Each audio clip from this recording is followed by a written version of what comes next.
Buenos días, niños, ¿cómo están? Espero que le estén pasando muy bien. Les tengo una noticia que no me la van a creer. Hoy vamos a tener una fiesta. Entonces, párate, despiértate, dile a tu mamá que venga y que te acompañe y ven a bailar con nosotros y a disfrutar de este tiempo que hemos preparado para ti.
¡Sáquenme de aquí! ¡Que no aguanto a nadie!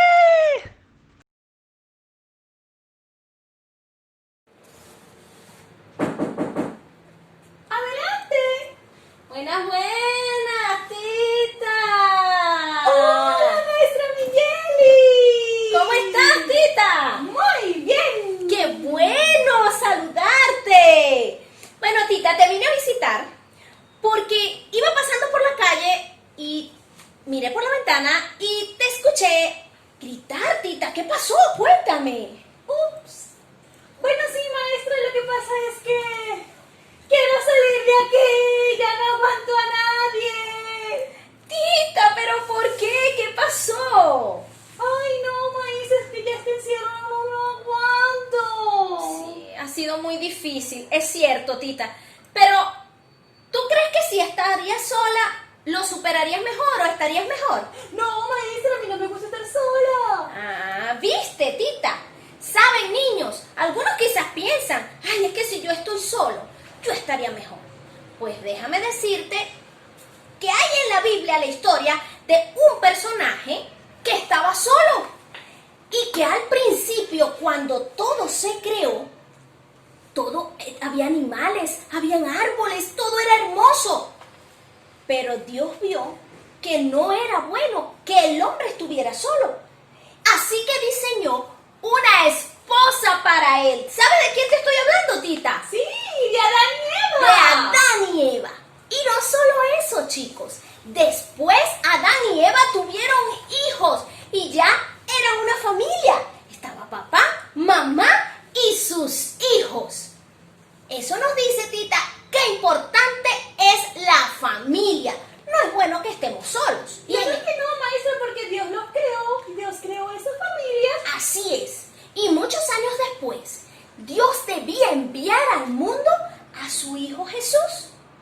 Así que dijo, es importante que mi Hijo Jesús también esté en una familia. Así que preparó a un papá y a una mamá que iban a estar cuidando de él. ¿Sabes de quién hablo? Sí, de María y de José. Muy bien, Tita, de María y José. ¿Saben, niños? Dios preparó a tu familia porque te ama. Y tu familia es un lugar donde tú puedes estar protegido, sentirte feliz y sentirte amado. Tita, aunque a veces las peleas se den entre los hermanos, la familia es el lugar para que nosotros estemos juntos, nos amemos, nos cuidemos y estemos juntos para soportar las cosas que vengan. Sí, maestra, lo que pasa es que a veces mi hermana no le gusta prestarme su tablet, entonces a veces peleamos por eso. Sí, hay muchos problemas ciertamente que se presentan en la familia, Tita. Y sabes, la primera familia que Dios creó, pues no fue perfecta. ¿Se acuerdan de los niños, los hijos de Adán y Eva? Sí, maestra, Caín y Abel. Esos mismos. Pues Caín, Tita, tenía muchísimos celos de su hermano Abel. Así que un día pensó y en el campo, cuando no había nadie, se fue contra él y le hizo mucho, mucho, mucho daño, Tita. Así que, tristemente, esa familia se rompió. Se dividió, maestra. Se dividió, Tita. ¿Y sabes por qué pasan esas cosas? Por el pecado, niños. Cuando Adán y Eva pecaron, la Biblia dice que el pecado pasó a todo el mundo. Y el pecado es hacer aquellas cosas que a Dios no le agradan. ¿Y sabes? Como pegarle a sus hermanos, ¿verdad, maestra? Sí, decir mentiras, desobedecer, pelear, muchas de esas cosas. Y sabes, esas cosas en algunas ocasiones terminan dividiendo a la familia. Hay muchas familias que en este momento están separadas, no se hablan, no se aman, no se cuidan. Se ayudan, maestra. No se ayudan. Y para eso no fue que Dios diseñó la familia. Dios diseñó la familia para que fuera un lugar de protección, de amor y de cuidado. Y eso se puede lograr, Tita. Sí. ¿Sabes? ¿Cómo, maestra? Ay, te voy a dar 4 pasos súper importantes para que puedas mantenerte unida a tu familia. Y a ustedes, niños, también. La Biblia dice en Efesios capítulo 4, versículo 2, mira, siempre humildes, amables, pacientes y tolerantes unos con otros, en amor. ¿Viste? Muy bien. A ver, Tita, ¿cuáles son las cosas que debemos hacer? Son 4. Amables, Amables, pacientes, humildes y tolerantes. y tolerantes en una cosa que nos tiene que unir a todos, que es El amor. ¿tú amas a tus hermanos? Sí, maestra, y a mis padres también. Y estoy segura, niños, que ustedes también aman a sus papás y a sus hermanos. La Biblia nos dice y nos recuerda que siempre debemos ser humildes, amables, pacientes y tolerantes, unos con los otros en amor. Efesios 4:2. ¿Y cuál amor, niños? El amor que Dios ha derramado en nuestros corazones. Y el amor que Dios ha derramado en tu corazón, Tita. Sí, maestra. Así que tienes que aprender a ser tolerante, Tita, con tus hermanos.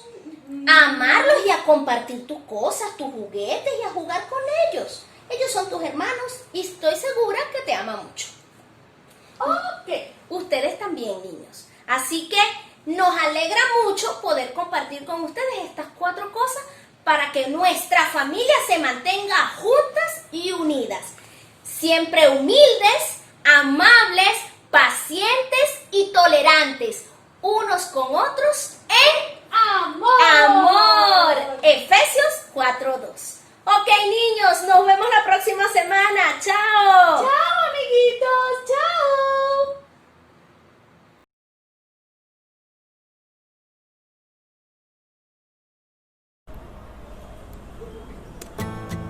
En tiempos de adversidad nos defiendes, nos sostienes.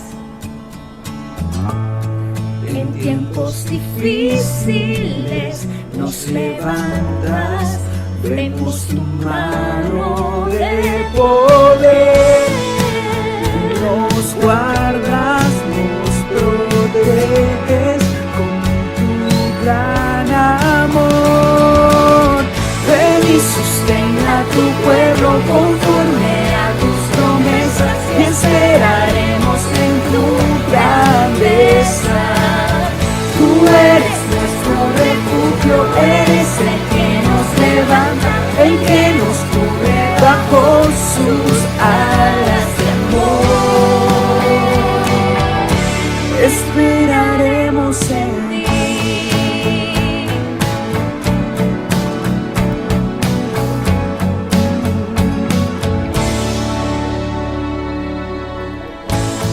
En tiempos de adversidad nos defiendes, nos sostienes. En tiempos difíciles nos levantas, vemos tu mano de poder. Nos guardas, nos proteges con tu gran amor. Ven y sostén a tu pueblo conforme a tus promesas y esperaremos en tu grandeza. Tú eres nuestro refugio, eres el que nos levanta, el que nos cubre bajo sus alas de amor. Esperaremos en ti.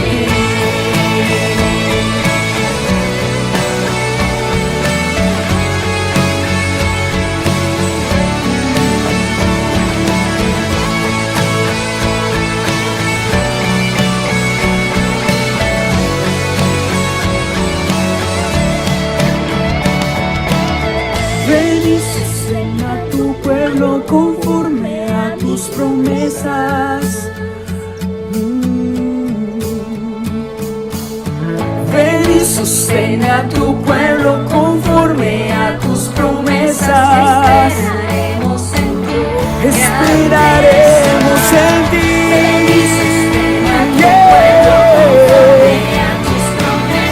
Esperaremos en tu grandeza. Tú eres nuestro refugio, eres el que nos levanta, el que nos cubre bajo sus alas. Ven y sostén, ven y sostén en tu grandeza. Tú eres nuestro refugio, eres el que nos levanta, el que nos cubre bajo sus alas de amor. Esperaremos en ti.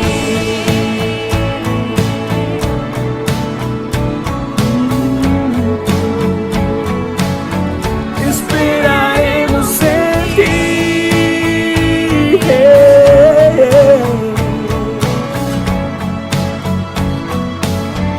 Esperaremos en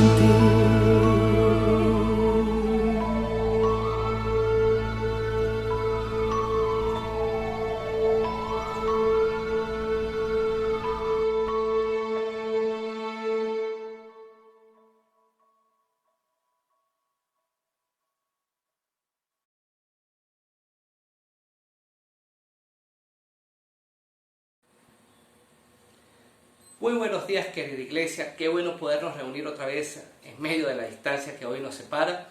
Gracias al Señor por estos medios que han sido el canal a través de los cuales nos estamos comunicando semanalmente. Que el Señor los bendiga a todos. Vamos a continuar con esta serie de mensajes que hemos titulado 7 peligros que trae la adversidad. Un mensaje de 7 iglesias atribuladas a la iglesia de 2020. La semana pasada hablábamos de la primera iglesia a la que el Señor le escribió una serie de cartas. Estas 7 iglesias estaban ubicadas en el Asia Menor. Y el Señor escribió 7 cartas, una para cada una de estas iglesias, dando algunas advertencias de peligros que la adversidad podría traer. Ellas estaban viviendo por situaciones o pasando por situaciones sumamente difíciles. Estaban viviendo la persecución que el Imperio Romano, a través de Domiciano, había emprendido contra la Iglesia de Cristo. Específicamente contra estas iglesias que estaban ubicadas en el Asia Menor. Hoy vamos a ver el siguiente peligro. En la semana pasada hablábamos de la pérdida de nuestra identidad como un peligro que se encuentra en medio de las situaciones difíciles. Vamos a hablar hoy acerca de nuestra estabilidad emocional. Estabilidad emocional bajo ataque, en medio de situaciones difíciles. Permítanme contarles esta historia. En cierta oportunidad me quedé atrapado con mi carro en un túnel en Caracas por una situación de tránsito. En medio del túnel tenía casi la misma distancia para terminarlo como para devolverme. Imposible devolverme con el carro. Estaba totalmente atrapado en la mitad del túnel.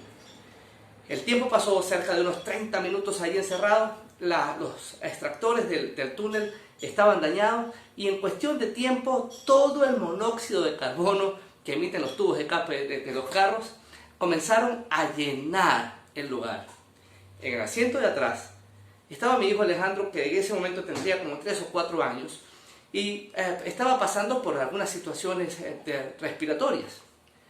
Pues los vidrios arriba, el aire acondicionado funcionando, pero llegó el momento en que esto fue insuficiente y ya comenzó a entrar dentro del vehículo a algunos olores característicos de los tubos de escape de los carros. Si mirábamos a nuestro alrededor, pues todo estaba totalmente nublado por el smog que se había apoderado del túnel. Algunas personas dejaron sus carros y comenzaron a salir. Yo sabía que quedaban como unos 200, 300 metros para poder salir del túnel, tanto para salir hacia adelante como para devolvernos o ir hacia atrás. Así que salir del carro en un momento de desesperación implicaba tomar a mi hijo y caminar esa distancia con una nube de humo que salía de los tubos de escape de los carros hasta la salida. Eso podría ser tal vez peor que quedarnos allí esperando que la cosa se resolviera. Cuando estaba en ese dilema, los carros comenzaron a rodar. Y esos 300 metros más o menos, tardé en recorrerlos como unos 10 o 15 minutos. Para mí se hicieron eternos. Y lo único que quería ver, mientras el carro poco a poco iba rodando hacia la salida, lo único que yo quería ver era esa luz que usualmente se ve al final del túnel.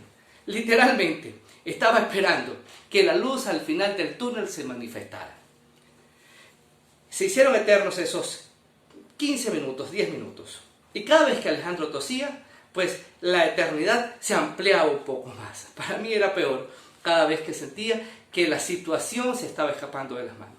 Cada vez que pasamos por una situación difícil, estamos realmente esperando ver a nuestro alrededor una puerta de salida que nos permita poner punto final a aquello que estamos viviendo. ¿Dónde está la solución ante esta situación? ¿Qué podemos hacer para poder superar lo que estamos viviendo? Esa luz al final del túnel se vuelve necesaria cuando estamos atravesando por una situación difícil. Este año 2020 ha estado lleno de situaciones que pudiéramos decir no estábamos preparados para recibirlas. Y viviendo por pasando por estas situaciones difíciles que nos ha tocado vivir, se ha vuelto complejo poder ver una puerta de salida.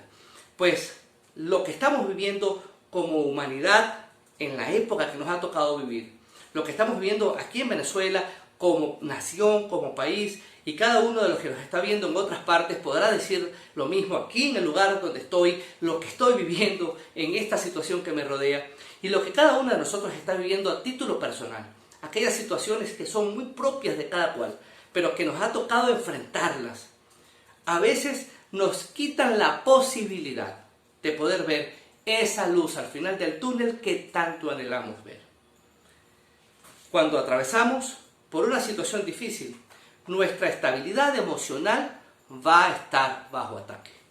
Debemos tener claro eso. Toda situación difícil que enfrentemos pondrá bajo ataque nuestra estabilidad emocional. Tomemos la advertencia que recibió la iglesia de Esmirna como un llamado de atención para nosotros hoy. En el mensaje a Esmirna, el Señor resalta dos aspectos que sostienen nuestra estabilidad emocional y que serán afectadas en las situaciones difíciles. El primer aspecto es nuestra fortaleza o nuestras fortalezas. Las situaciones difíciles afectarán nuestra estabilidad emocional, dificultándonos valorar adecuadamente nuestras fortalezas. Vamos, por favor, a los versículos 8 y 9 de Apocalipsis capítulo 2. Y ahí nos vamos a conseguir con el mensaje que el Señor le manda a la iglesia de Esmirna.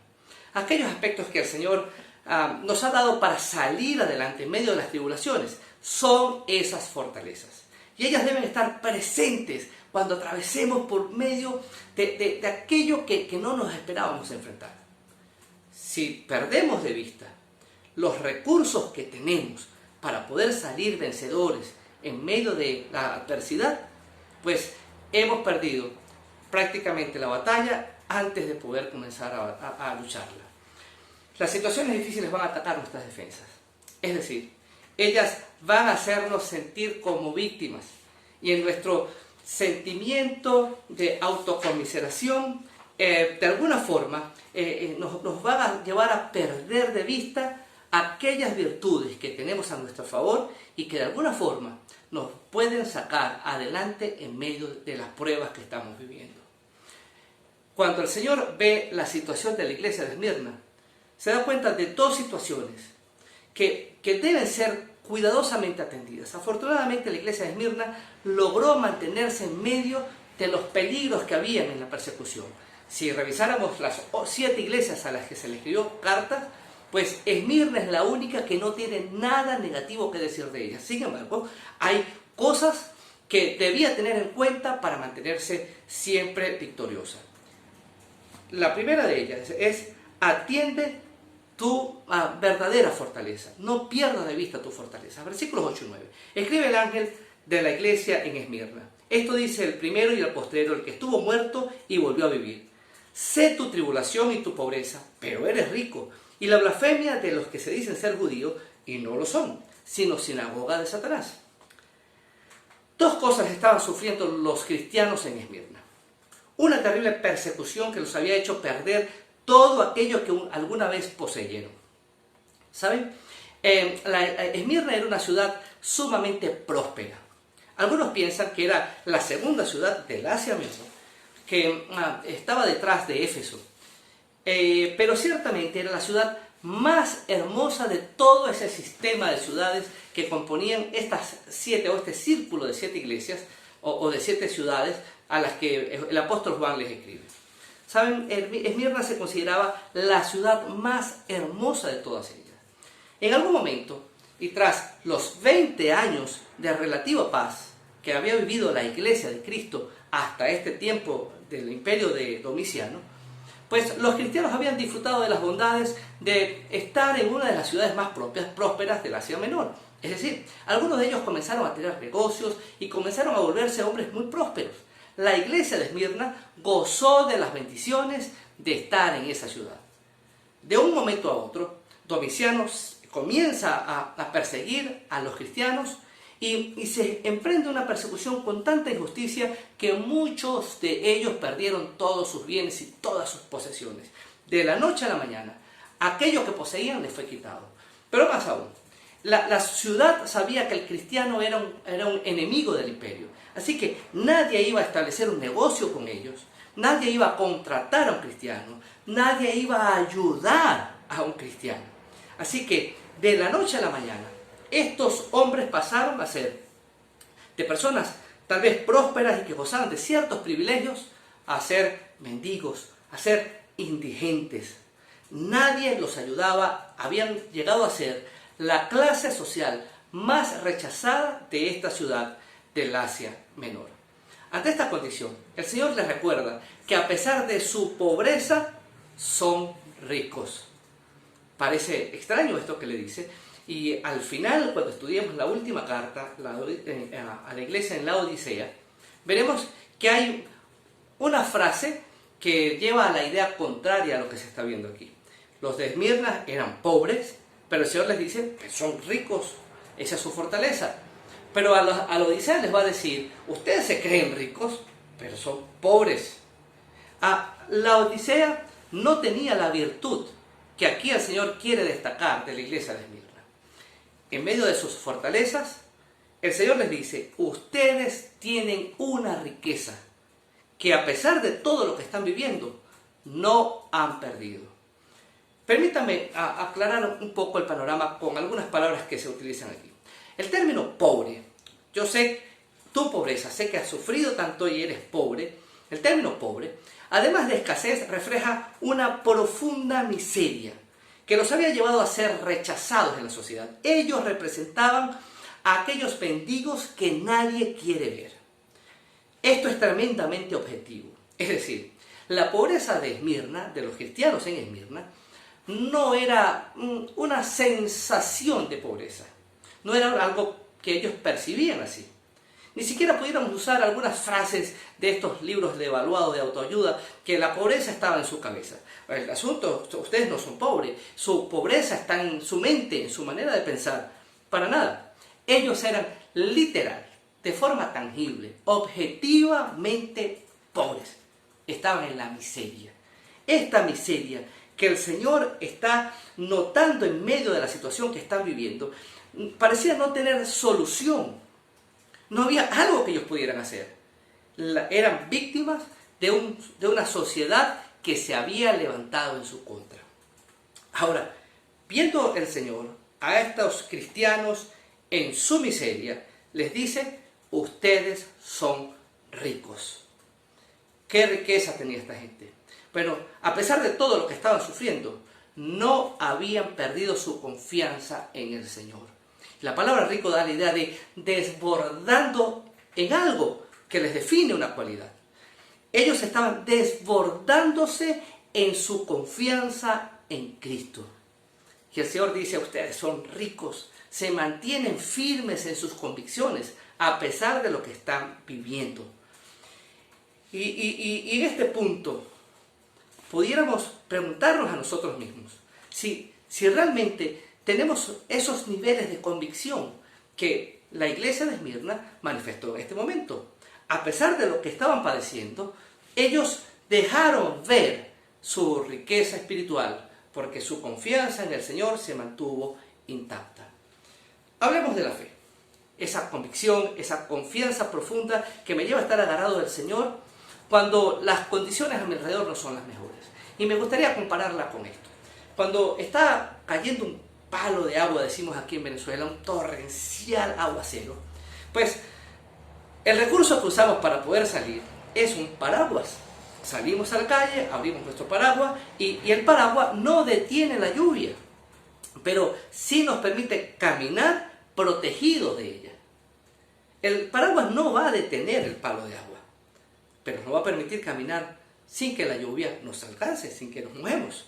De la misma forma actúa la fe. Ella no acaba con la prueba. La fe no va a poner un punto final a nuestra adversidad, pero sí nos va a permitir atravesarla contando plenamente con la protección del Señor. Y lo que es mejor, nos va a ir, en la medida que avanzamos, haciendo de alguna forma más fuertes. Nos va a ir permitiendo alcanzar nuevas condiciones, nuevas fortalezas en la medida que vamos avanzando, agarrados del Señor en las circunstancias difíciles que nos ha tocado vivir.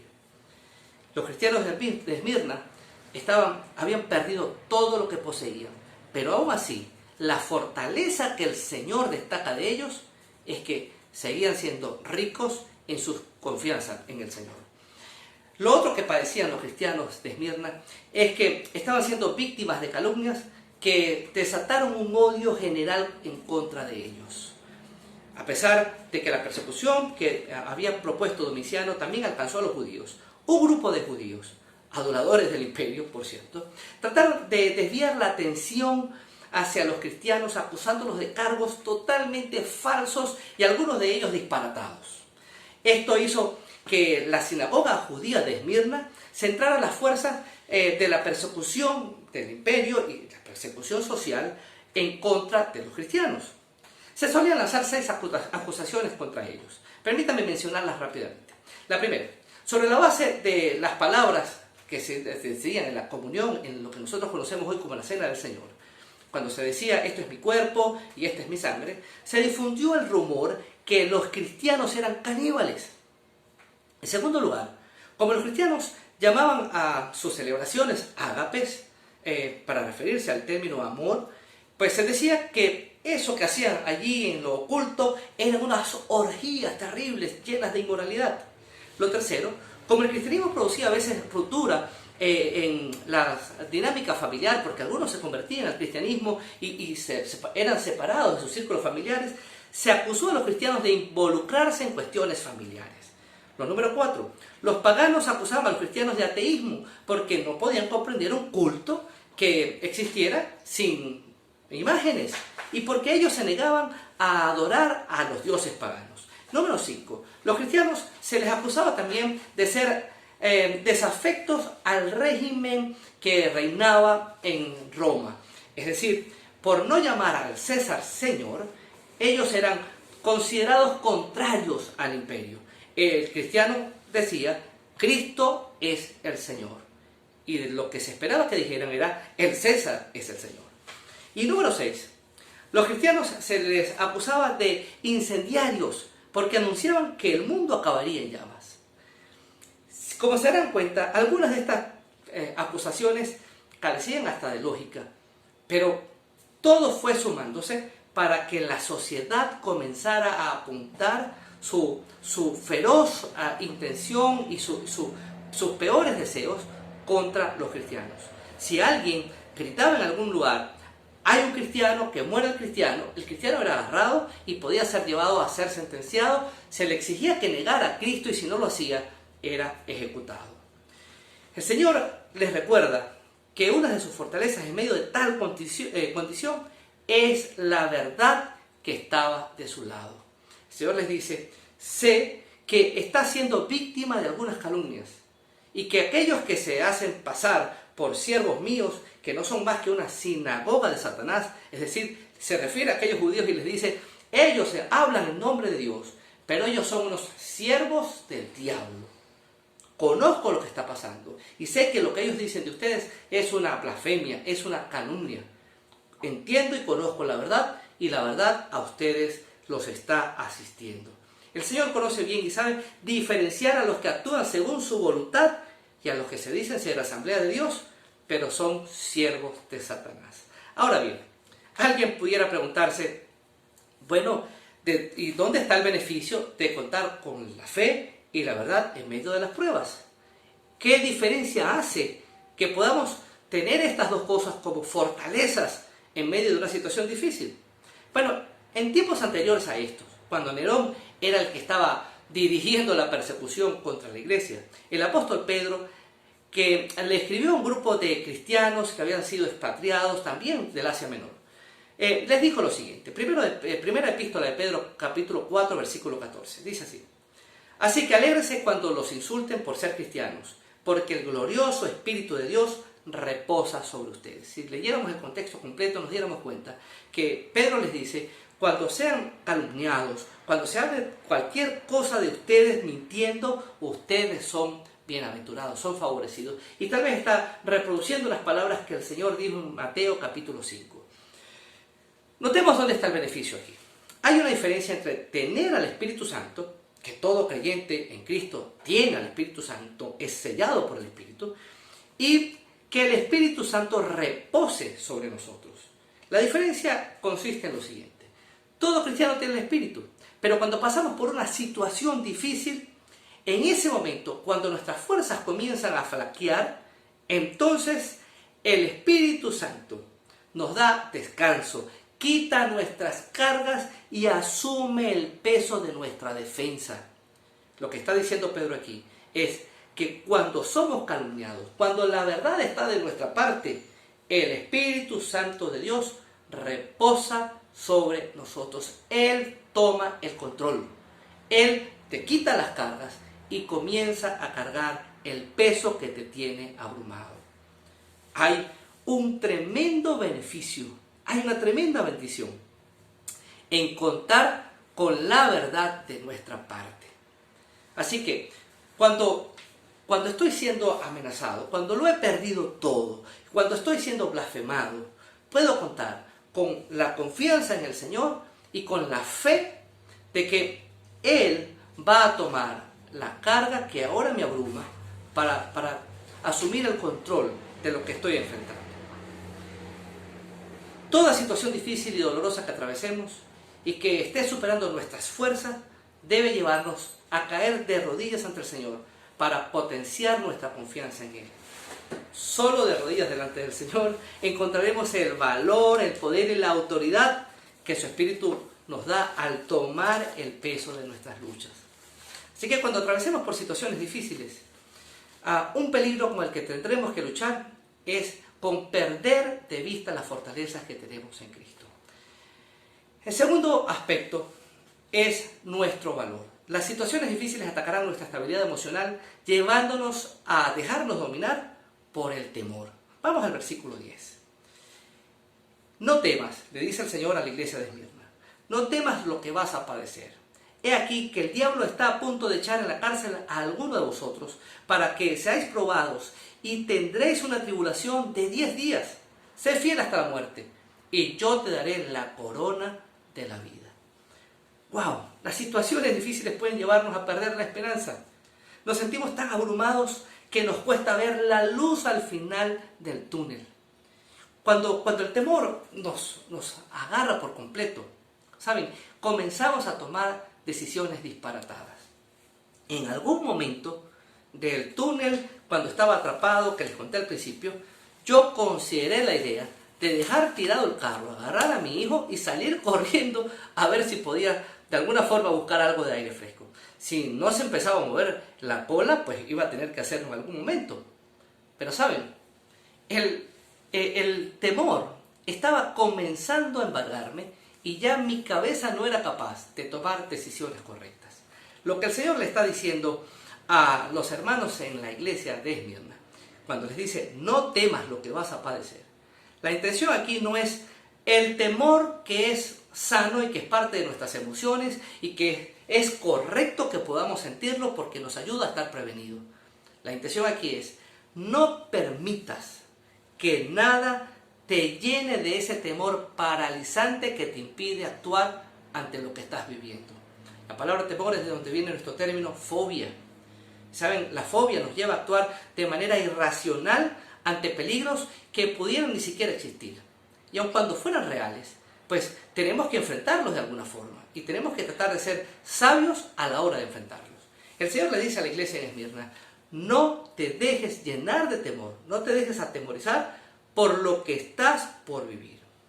Bueno, la iglesia debe continuar con su legado, sin importar las condiciones que la rodeen. En principio, pues las cosas no pintaban bien para la iglesia en Esmirna. Las condiciones no iban a mejorar. El Señor le dice, con todo lo que vas a padecer, debemos tener claro esto. Se espera de ti que continúes con tu legado sin importar las condiciones que te rodeen. Esta exigencia divina venía acompañada por dos detalles que no podemos ignorar nosotros hoy. El primero es este. Debemos mantenernos firmes aun cuando las condiciones adversas arrecien. El Señor no le estaba dando falsas esperanzas a la iglesia de Esmirna. Es como si le dijera, sé que lo vivido hasta aquí ha sido terrible, pero debo decirle que aún falta lo peor. Lo peor está por venir. En este tiempo que estamos viviendo con el tema del coronavirus y todo lo demás, se han levantado muchos profetas a decir, el Señor me ha revelado que ahora es que vienen tiempos mejores. Nosotros aquí en Venezuela tenemos años escuchando profetas que que se levantan a decirnos, las cosas van a cambiar, este año va a ser mejor, y creo que escuché unos cuantos en diciembre de 2019 decir que 2020 va a ser un año de bendiciones de principio a fin. Pues habría que ver de qué manera medimos las bendiciones, porque las hemos visto, pero el año no ha sido el año ideal. Ahora, el Señor le dice a la iglesia en Esmirna, las cosas se van a poner mucho peor para ustedes, pero se espera de ustedes que se mantengan firmes en su legado sin importar lo que ocurra a su alrededor. Satanás, en su intención de oponerse al crecimiento de la iglesia, haría que el sistema se levantara contra ella. Y, ¿saben? Sin necesitar que algunos profetas nos vengan a decir lo que va a pasar mañana. Si las cosas mejoran, debemos glorificar a Dios y continuar con nuestro trabajo como hijos de Dios. Pero si las cosas no mejoran, nosotros debemos continuar avanzando, darle gloria a Dios y continuar con nuestro trabajo. La iglesia no puede detenerse porque las condiciones a su alrededor mejoren o porque las condiciones a su alrededor dejen de estar mejor. Lo segundo que vemos aquí, que no podemos pasar por alto, debemos mantenernos firmes en la esperanza que tenemos en Cristo. Nuestro Señor tiene el control.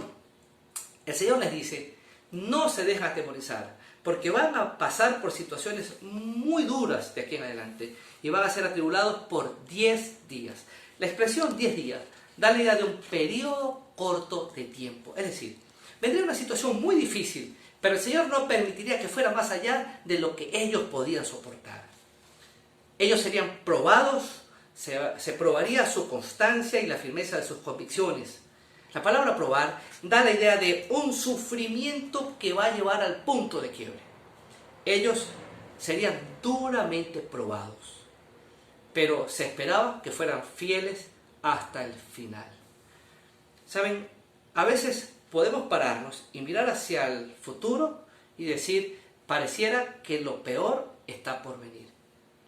Y desde esta perspectiva, parados junto a los hermanos de Esmirna y con este mensaje que el Señor les está dando, ellos podrían ver el día de mañana y decir, pues las cosas no pintan bien para nosotros. Parece que lo que vendrá será peor que lo que hemos experimentado hasta aquí. Pero el Señor les está diciendo, quiero que sepan que yo tengo el control.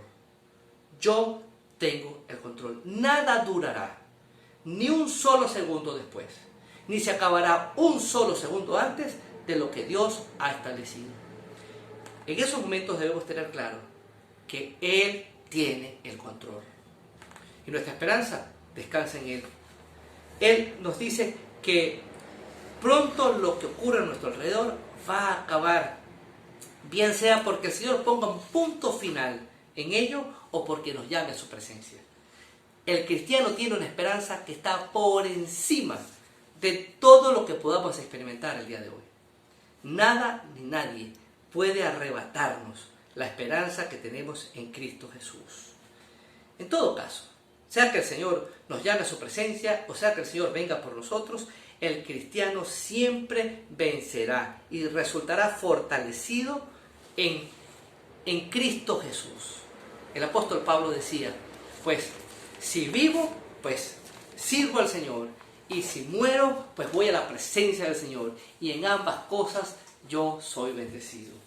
Pues aquí debemos recordar que ninguno de nosotros, y esto lo digo por el tema del coronavirus y todo el temor que ha generado en la población cristiana y no cristiana, ninguno de nosotros morirá ni un segundo antes, ni un segundo después del día que el Señor ha señalado, con COVID-19 o sin COVID-19.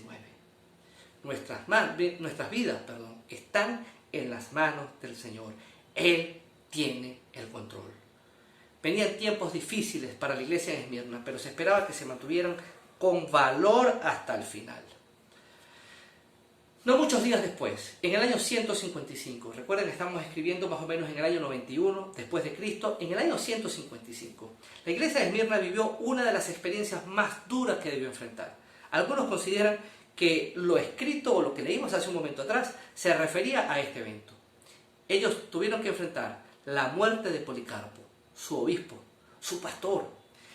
El pastor fue asesinado por una turba de personas que se levantaron en contra de la iglesia. La ciudad estaba abarrotada de gente porque los Juegos Atléticos se estaban celebrando en ellas. Era una actividad deportiva que reunía a mucha gente. Y la multitud, en medio de la excitación que produjeron los Juegos, gritaron en algún momento: ¡muerte a los ateos!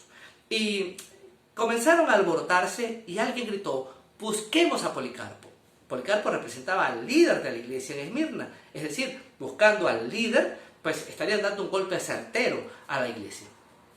Ya otros cristianos habían sido apresados y habían sido sentenciados a muerte. Ahora, pues la turba fue contra Policarpo, el pastor de la iglesia, quien, por revelación del Señor, teniendo la oportunidad tal vez de huir, entendió que debía morir, dando testimonio de su fe a través del martirio. Colocando frente a la hoguera a Policarpo, la hoguera donde iba a ser ejecutado, el procónsul de Esmirna le dio la oportunidad de que negara a Cristo. Y la respuesta de Policarpo fue la siguiente: 86 años le he servido y no me ha hecho ningún mal. ¿Cómo voy a blasfemar de mi rey que me salvó? Entonces el procónsul le amenazó con quemarlo en la hoguera y tal vez le dijo: mira, lo que está allí es el lugar donde vas a morir. Y Policarpo le respondió: me amenazas con un fuego que pronto se apagará, porque no conoces el fuego que le espera a los malvados en el juicio que está por venir y la condenación eterna. Haz conmigo como quieras. Evidentemente, con esta respuesta, Policarpo fue ejecutado. Pero me gustaría leerles rápidamente fragmentos simplemente de la oración que elevó Policarpo en el momento en que estaba en la hoguera. Algunos dicen que el fuego no se acercaba a él, parecía que el fuego no quería quemarlo. Él tuvo que ser de alguna forma atravesado por la espada del verdugo porque no logró quemarse en la hoguera. Pero en medio de esa situación, atado ya, listo para ser quemado, Policarpo oró de la siguiente manera: Señor Dios soberano, te doy gracias porque me has tenido por digno de este momento para que junto a tus mártires yo pueda tener parte en el cáliz de Cristo. Por ello te bendigo y te glorifico. Amén. Qué tremendo valor el que demostró este hombre. El valor es parte esencial. Vamos a hablar de él ahorita. Pero saben, mis queridos hermanos, necesitamos mantenernos firmes, que el temor no nos abrume, aun cuando nuestra vida pudiera estar en juego. Las cosas pudieran empeorar. Y aún así se espera de nosotros que nos mantengamos firmes en nuestro legado. Se dice que después de la muerte de Policarpo, muchos que no conocían a Cristo se llegaron a los pies del Señor. Es decir, la iglesia creció después de la muerte de este hombre. Y la fe de los santos también se fortaleció al ver la muerte de Policarpo. Dejó grandes bendiciones a su alrededor. En los Juegos Atléticos del año 155 después de Cristo, Policarpo resultó ser coronado por el Rey de Reyes y el Señor de Señores como el atleta del año. Quiero, hermanos, que veamos con la perspectiva correcta las situaciones difíciles que pudiéramos estar enfrentando el día de hoy. Ellas pueden desestabilizarnos emocionalmente, haciéndonos olvidar nuestras fortalezas y llenándonos de miedo. Mantengamos nuestra confianza puesta en Cristo, quien venció la muerte para que su Espíritu nos guíe hacia la victoria. No dejemos que el temor ante el porvenir nos aleje de nuestra misión. Soportemos con valor lo que ahora vivimos y lo que podamos enfrentar el día de mañana. Siempre confiados en la esperanza que pronto se manifestará plenamente en los hijos del Señor. ¡Ánimo! ¡Ánimo! Seamos fieles hasta el final. Y el mismo Señor nos dará la medalla de campeones al cruzar la meta. Nuestro Señor Jesucristo viene pronto. ¿Qué tal si oramos? Querido hermano, y si en este momento el temor ha embargado tu vida y cuando te paras y miras el porvenir, te cuesta ver la luz al final del túnel. Si revisándote a ti mismo en medio de lo que estás viviendo, sientes que has perdido la fuerza, aquello que podría llevarte a resultar vencedor, ya sientes no tenerlo a tu lado. Yo te invito a que puedas poner tus cargas en las manos del Señor. Él te está diciendo: conozco lo que estás viviendo. Y si te mantienes firme, al vencer, te voy a dar la corona de la vida. Hoy con el Señor puedes cruzar la meta vencedor, siendo victorioso. Y no vas a recibir de un líder social la corona de vencedor, sino de nada más y nada menos que de manos de nuestro Señor Jesucristo. Él te espera con sus brazos abiertos. Señor, aquí estamos. Nos ha tocado este año vivir un año difícil. Y muchos pudiéramos estar siendo víctimas del temor por todo lo que nos ha tocado vivir. Por la incertidumbre de lo que está ocurriendo a nuestro alrededor. Por no saber exactamente a qué atenernos. El porvenir no nos pinta nada favorable. Padre, te rogamos que en medio de lo que estamos viviendo, tú nos ayudes a poder ver las cosas que has puesto en nuestras manos para poder resultar vencedores. Que no perdamos de vista nuestras fortalezas en Cristo para poder salir adelante en la adversidad que hoy enfrentamos. Ayúdanos, Señor, también a poder tener el valor de continuar adelante en medio de la adversidad. Quita el temor que nos tiene hoy paralizados, el temor a sentir que esto va a acabar con nosotros, el temor a la muerte que a algunos les ha impedido poder levantarse y seguir adelante. Algunos han perdido hasta la capacidad de soñar porque el temor los ha abrumado. En el nombre de Cristo Jesús, yo quiero pedirte, Señor, que llenes de valor nuestra vida y nos mantengas firmes en el legado que nos has encomendado, a pesar de que la situación a nuestro alrededor vaya empeorando. Sin importar lo que ocurra, que nosotros podamos mantenernos firmes, caminando en dirección a la victoria en Cristo Jesús. Ponemos nuestra vida en tus manos, porque entendemos que en medio de la adversidad, nuestra estabilidad emocional va a ser atacada. Permítenos mantenernos firmes en Cristo, en medio de la adversidad, y como Esmirna, resultar vencedores. Que como Policarpo este año, tú puedas coronar como atletas del año a tus hijos, a esos siervos que se mantuvieron firmes en medio de la adversidad. En Cristo Jesús. Amén. Queridos hermanos, que el Señor los bendiga. Los amamos en el Señor y seguimos juntos en esta lucha que el Señor ha puesto en nuestras manos.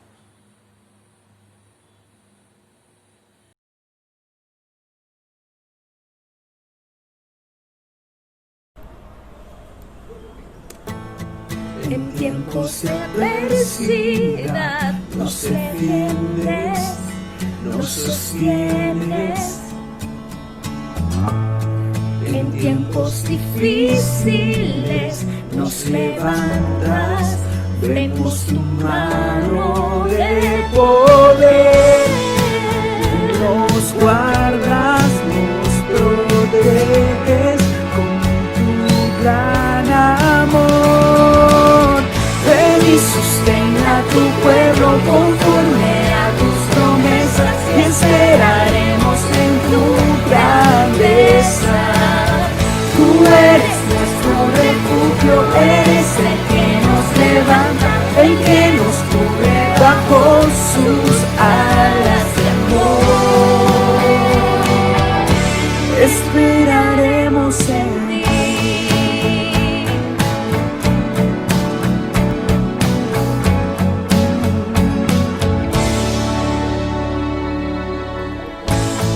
En tiempos de adversidad nos defiendes, nos sostienes. En tiempos difíciles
sostén a tu pueblo conforme a tus promesas. Esperaremos en tu Esperaremos en ti.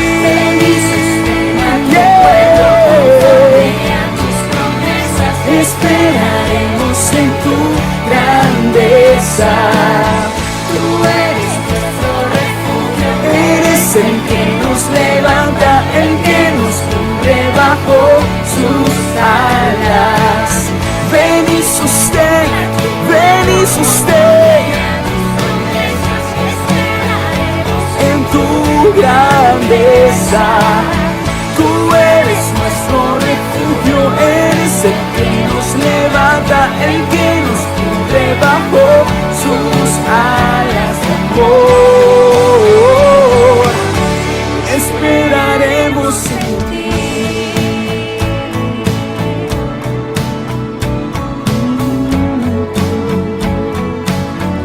Esperaremos en ti.